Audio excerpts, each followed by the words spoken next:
Welcome to the second lesson in our series. We're back. On Back to basics, classic DJing on modern gear. This is a free training series that we put together.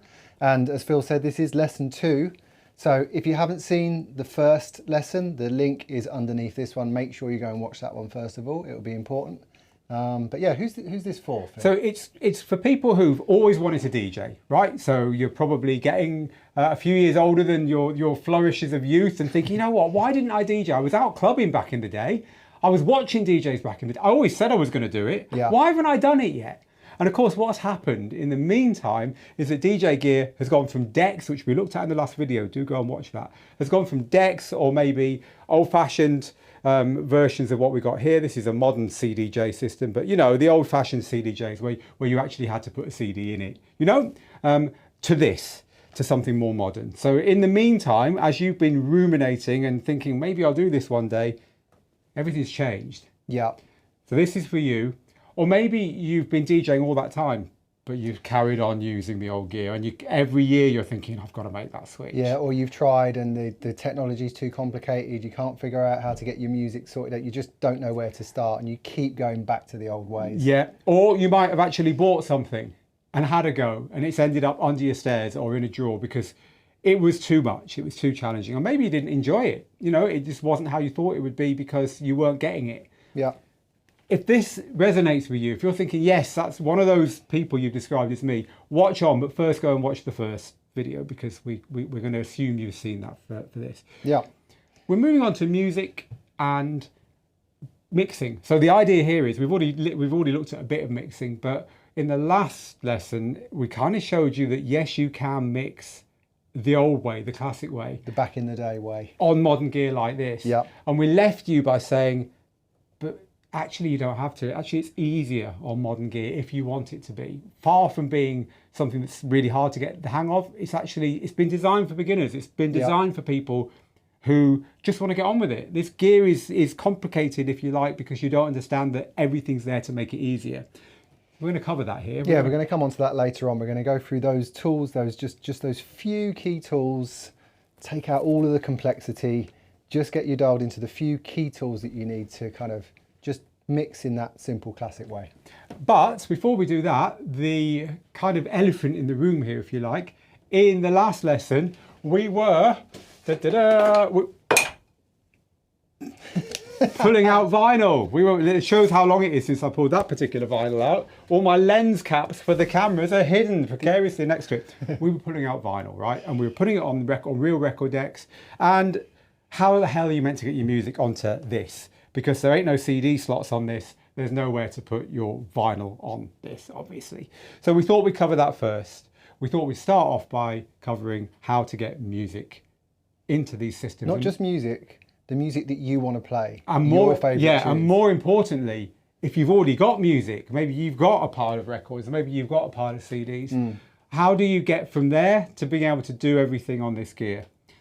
I think that's a good place to start because our number one tip is go all in with digital music. Don't think, hey, you know what? I've got a load of records. I've got a big CD collection. Is there some kind of hybrid system I can buy that's got everything? I can put my CDs in, I can play my records, and I can use digital. I mean, first of all, that's going to cost you an absolute fortune, even if you attempted to do it. It's going to take up a lot of room. Your partner might not be very happy with this spaceship that you've just built, you know, that wasn't there yesterday. But it's unnecessary. Yeah. You don't need to approach it that way. I mean, I understand it. You spent a lot of money on records. You probably love them, or CDs, and you don't want to stop using them. No, I mean, if you think about it, like the itch to get into DJing, especially for older people, like, is usually just sort of rifling through your old vinyl collection or your old CD collection and going, oh, I'd love to play that. I'd love to play that. I'd love to DJ with this. So in your mind, you've got it that is the music. That's your music. That's what you want to play. But you don't need to. We know this because our students tell us over and over again, please, what can I buy? And you know what? They don't make this stuff anymore. They don't make this stuff that can do everything because no one actually, when it comes down to it, does it because it's a bad idea. So look, you're going to go all in with digital. So this means point number 2, you're going to need to rip Ripping is when you take something that was on analog, like a piece of vinyl, and you put it onto a digital file. Now, Steve's looking at me now saying, what? What are you talking about? Because in 9 times out of 10, or probably 99 out of 100, again, you don't want to be ripping your vinyl. If you've got that, you know, that white label or that unreleased track, that record you made with your mates when you were 17 that you pressed up a few of, you know, whatever. Yeah, of course, you can rip it.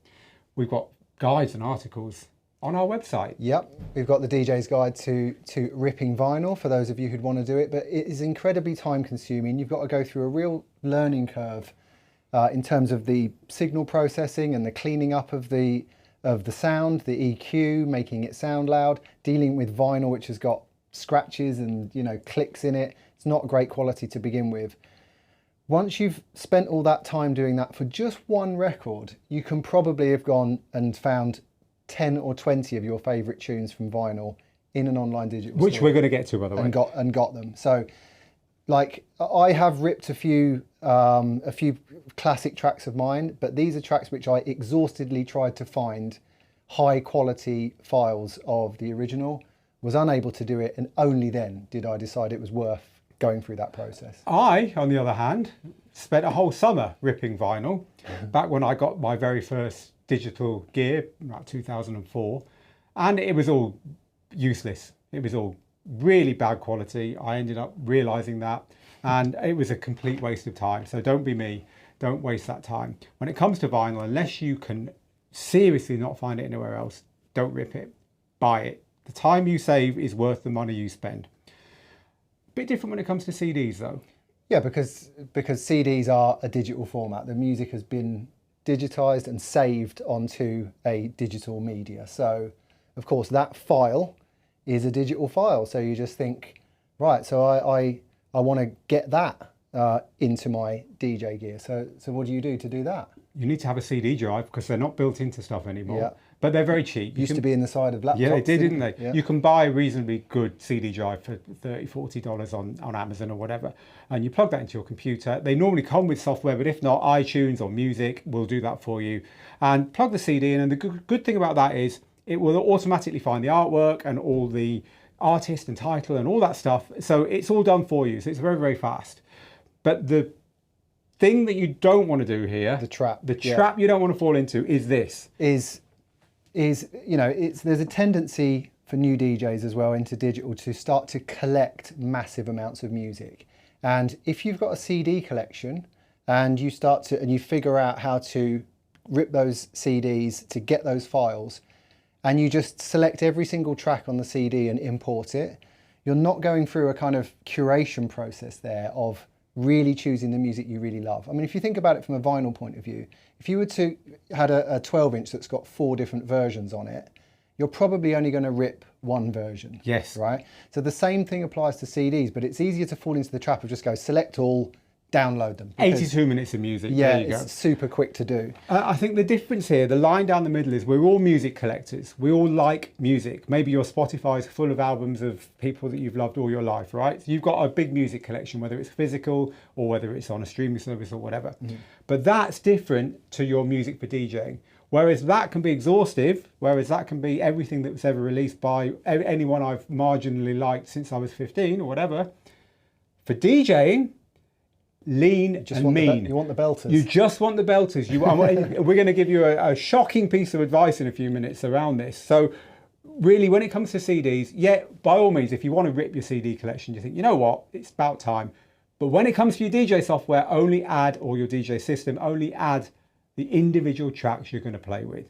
So, but by all means, go ahead and rip CDs. In fact, if you're building a collection, say you're a mobile DJ, you're building a collection, it can be a very good idea to get on eBay. Those best of CDs. Yeah, get on eBay, get on Discogs, which are two-place. Discogs is a kind of specialist eBay for DJs.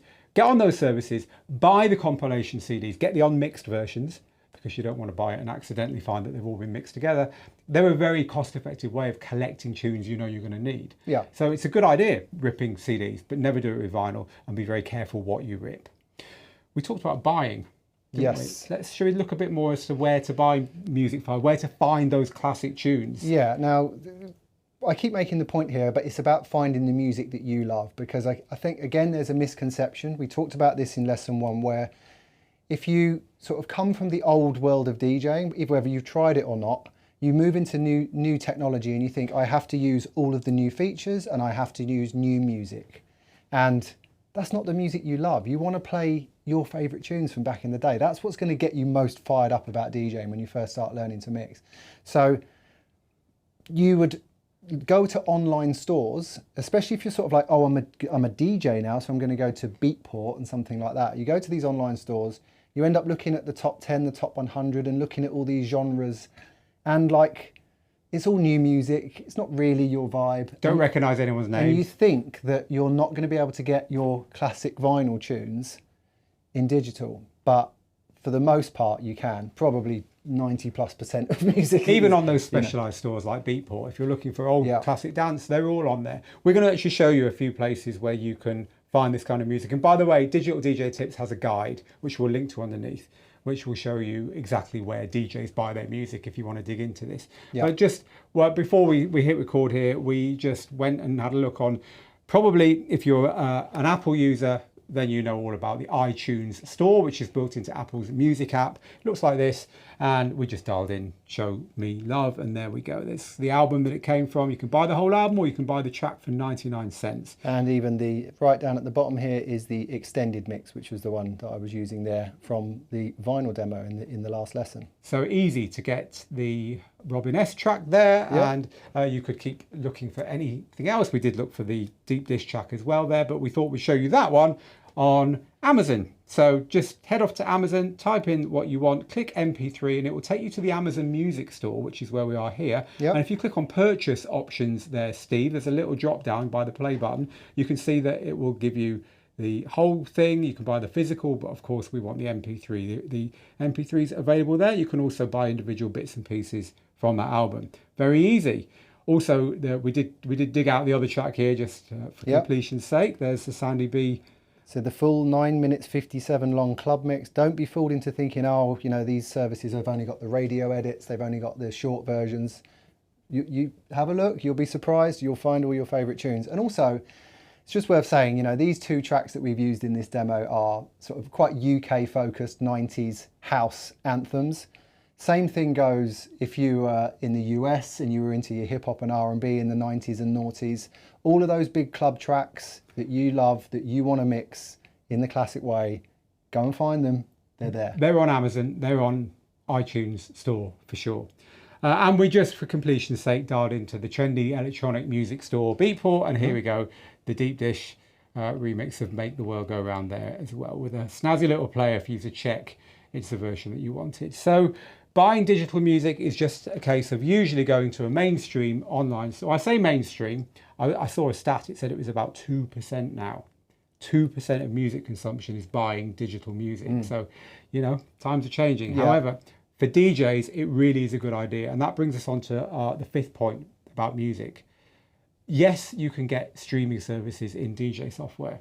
Unfortunately, you can't get Spotify and Apple Music, which are the two big ones, of course. But you can get Tidal, and you can get several other ones. They're great for exploring, they're great for casual listening, they're great for just playing for fun, but they're high risk because tunes come and go, licenses expire, labels withdraw from one to put them on another one, and you get territory differences. And artists. So you could literally take your gear to, you know, on holiday with you, and suddenly your playlists don't work. It's a high risk way of accessing music as a DJ. And our rule, really, at Digital DJ Tips is, you know, use streaming to listen to the music you like, but when it comes to DJing with the music you love, buy it. Own it. So that's something that the way it always used to be done, still kind of, it's, even though it's different, it's not a tangible file, but owning it is still important. So really, in the spirit of back to basics, we want you to go away and do this, but we only want you to get 10 tunes, or your dirty dozen, or, you know, 20, but no more than that. Just get those tunes that if you had to, rather morbidly, write a playlist for your own funeral, what tunes would be on it? Get them, because they're the ones that now, when you're very much alive, you're going to enjoy mixing with, right? Assuming it's going to be a dance party this funeral. Oh, of course it is, yeah. Celebration. So get those tunes. They're the ones that it's worth getting. You don't need any more than that. You know, we've had 3 days of fun with 2 tunes here. Yeah. There's no need to complicate things by assembling a collection of 5,000 tunes before you start trying to mix them. No point at all. And you could do it in the way, you know, recapping the points that we've already been through. Get 2 or 3 pieces of your favourite vinyl. Get choose 2 or 3 tunes from one of your favourite CDs. And then go and find a couple of other classics in your service. And then just get those 10 or 12 and start having some fun with just those. The limitation of just using that music and just figuring out how to mix between them, how good they sound with each other, and the fact that because you love all these tunes, you're going to be having a lot of fun, really makes a big difference, especially if you're somebody who's built a huge collection, just because of the reason I said earlier, where we just throw everything in. If you've done that, don't delete it, but park it, put it to one side, that big collection that you've built, and just start with a fresh new playlist of my 10, 12 or 20 bangers. It's great advice. Yeah. Now, you've got your tunes and you watched the last lesson where we showed you that it's perfectly possible to mix the way it's always been done on gear like this. But we promised you that we're going to show you some of the features on gear like this that, far from scaring you, ought to make you very happy, because they're actually going to make the job of those first few mixes with those first tunes that you've chosen a lot easier. So for the second half of this lesson, we're going to pivot from music and we're going to move on to the tools on here that make mixing easier. Okay, better load some music up. As I said earlier though, there's no way of putting a CD into this. There's no way of adding a record to it. So getting the music on involves finding the screen. There's always a screen. Yep. It could be on the unit itself, if you've got a unit like this. If you're using laptop software, it's going to be on your software. There's always a screen, and that screen contains a library. So you're going to find the library, and it's a case of dragging the track onto the deck. By doing that, you can do it all in the software, or you can do it on your gear itself. The gear itself will have a button on it which lets you select and then load the track that you want to load onto that particular deck there, and click the button to load it, and we're in. So now we have our 2 tracks loaded onto the deck and ready to go. Once you've done that, the next problem is there ain't no needle. You can't pick up an arm and move through the track. Now, if you've used CDJs, of course, then what I'm telling you now is not going to be new to you. But if you have come from vinyl, how are you meant to move through the track to find where you want to DJ from? Well, you would have seen me in the first lesson using this method, which is touching the top of the jog wheel and scrolling backwards and forwards. It takes a while though if you want to go. It does take a while if you want to go a long way through. So most gear will have search buttons like this. So, and if the track's playing, usually you can hear it as well. So if I press play.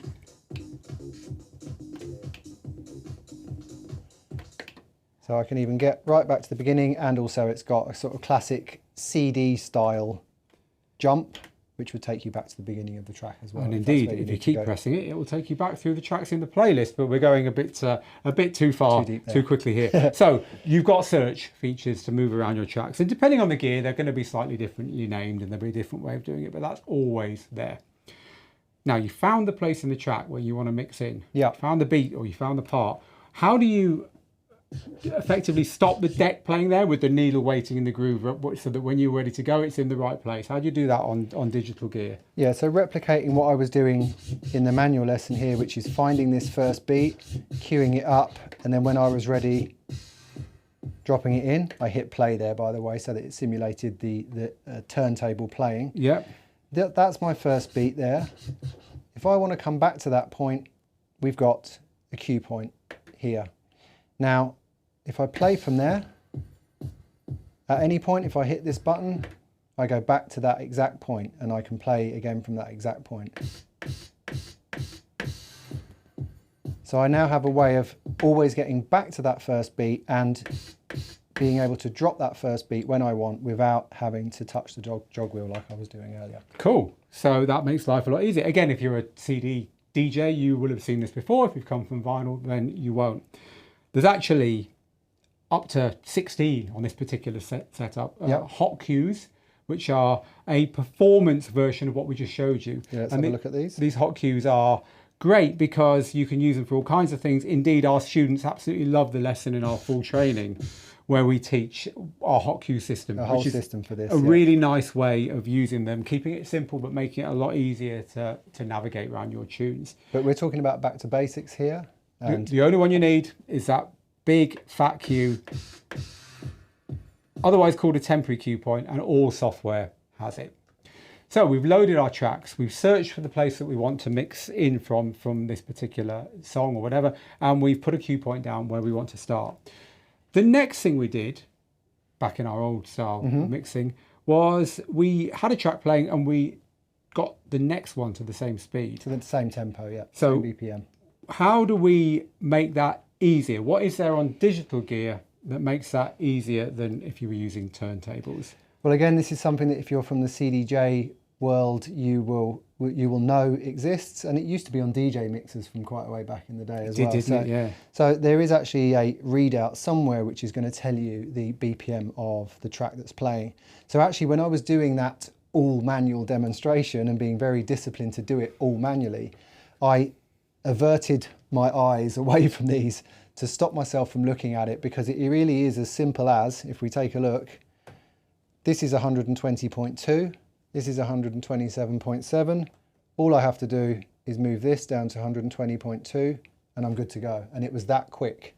I'm just looking at this number, getting those two numbers to be exactly the same, and it's that quick. Almost cheating. I love it. Right, so we've got the BPMs the same, and it's taken us like literally half a second. Yeah. So the next thing that's really useful, and you've already been looking at it, is the fact that they have a waveform display. Yeah. And most of the time nowadays on most gear, it's parallel waveforms, which means that they are laid over each other so you can compare one to the other. So this is on the screen, but also on the computer screen if you're using DJ software, same deal. Now, should we just talk about waveforms for a second? Because there will be DJs or people watching this who, part of the thing that has been a little bit confusing or difficult to get your head around when you first move to digital, is that all of a sudden these, tactile like vinyl or CDs, you couldn't really see the music on them. You could kind of see different shades and different colours on kind vinyl. of just about, yeah. And even on a CD, you could see certain little lines and stuff. But this is now, what waveforms are, a digitally created representation of the music, all of the beats and all of the music. And so at first that can be a bit like, what are these things? Is this my song? Is that what it is? Well, yeah, it is. But sorry, go on. Hugely useful. Yeah. And some DJs don't even use their headphones, or at least they don't use them as much as they used to, because they're keeping an eye on the waveforms, Yep. which is giving them the information they need. Let's have a closer look at the waveforms here. We get not only the zoomed in waveform, which by the way, you get a choice of zooming in and out of depending on what suits you on most gear, but you get a whole waveform here at the bottom, which this is the whole track. Yep. And that means that you get a kind of high level view of the track, how far through it you are and so on, when the loud and quiet bits are, but you also get a view of the individual beats as they flow past the playhead, which is what the line is here. So as the track is playing, you get to watch each beat and hear each beat as it plays. Yep. It's hugely powerful to have that information there. So waveforms, again, are something that makes your life easier, not harder. Yep. Now, I said that there was a little bit of cheating possibly going on when you move the tempo fader controls. down, But if that's kind of cheating, if that's a yellow card, there's a kind of red card offence. I'm only joking because this is Are brilliant. we talking about sync here? All right, I'm talking about sync. Oh, which of course is the one subject in DJing which brings everybody together. Well, everybody agrees. I can't believe you use sync, Steve. I can't.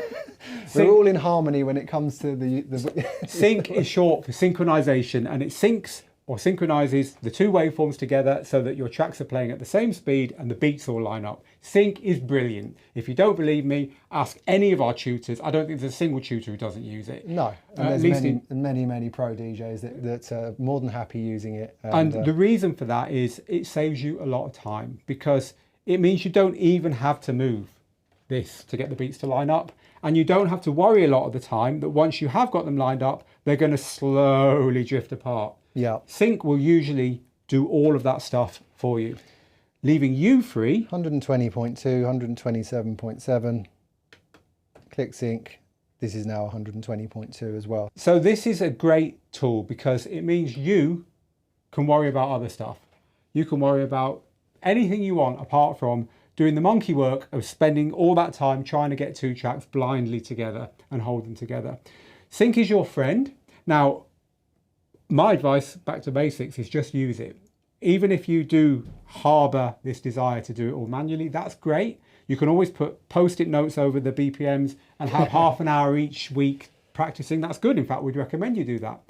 But look, the rest of the time, use that sync button. It's there to help you. No one else cares apart from other DJs, whether you're using this or not. I mean, there are some pitfalls with sync. There are. And the pitfalls are around things like if the tracks are incorrectly read by the software, if you like. Yeah. The sync button's only as good as what the software thinks it's playing with, and sometimes it gets it wrong. Mm-hmm. And there's various other things that can potentially trip you up. So in our full training, we spend a little bit of time. You know, with a lot of power comes a lot of responsibility. Yep. We do spend some time going over all of those and making sure that, you know, you can be confident that when you press that button in those high stakes environments in front of a crowd and all that, that it's going to work every time. Yep. But certainly at home, no need to worry about that. Just use that sync button, enjoy it, use it for what it is. It's saving you time. And it's another example of something on modern DJ gear that makes your life easier, not harder. Yeah, absolutely. Now, we've deliberately kept this simple. It's called Back to Basics for a reason, because we wanted to get you past the point of being scared about playing classic mixes, classic tracks, playing the stuff that you love on modern DJ gear. But there is more to it than that. Of course there is. And our full training goes into that. But hopefully you're now no longer paralyzed by this whole thing and you're thinking, you know what, you're right, I'm going to have a go. Yeah. But there's a chance you're not. And as a DJ school, we know that. Yeah. Because there are these big questions, right? There are other things other than the things that we've gone through here with you here that tend to hold people back from basically living the dream of being able to DJ. We call them myths or excuses. Yeah, exactly. Or... In the next lesson, we're going to cover these. We've got the 5 biggest myths that hold people back from just going for it and getting into digital DJing. I guarantee one of these is going to be relevant to you, probably 2 or 3. If you've been wanting to do this for a long time, yeah. If you're one of the people that we've been talking to who's been saying for years, I'm going to do this, I know what I want to do and it's this, but I just can't get started. Yeah. Then Steve's right. It might be all 5 that are holding you back. So actually we're really excited about this one because I think it's the first time we've talked about these all together, but trust me when we say there's many, many, many DJs who have been helped by the stuff we're going to share with you in the next lesson. Have you got an idea of what they might be? Maybe let us know in the comments. What's holding you back? Yeah. Having seen what we've given you in the last 2 lessons, what is holding you back from starting DJing as someone who's always wanted to do it, as someone who's always admired DJ since you were a youngster and now you're thinking, do you know what, if it's not now, when is it going to be? You know, what's holding you back? Tell us the truth, because like a doctor might say, seen it all before. So let us know underneath. And meanwhile, when you're ready, pop over to the 3rd lesson in this series, the Mythbuster lesson. Yep. See you there.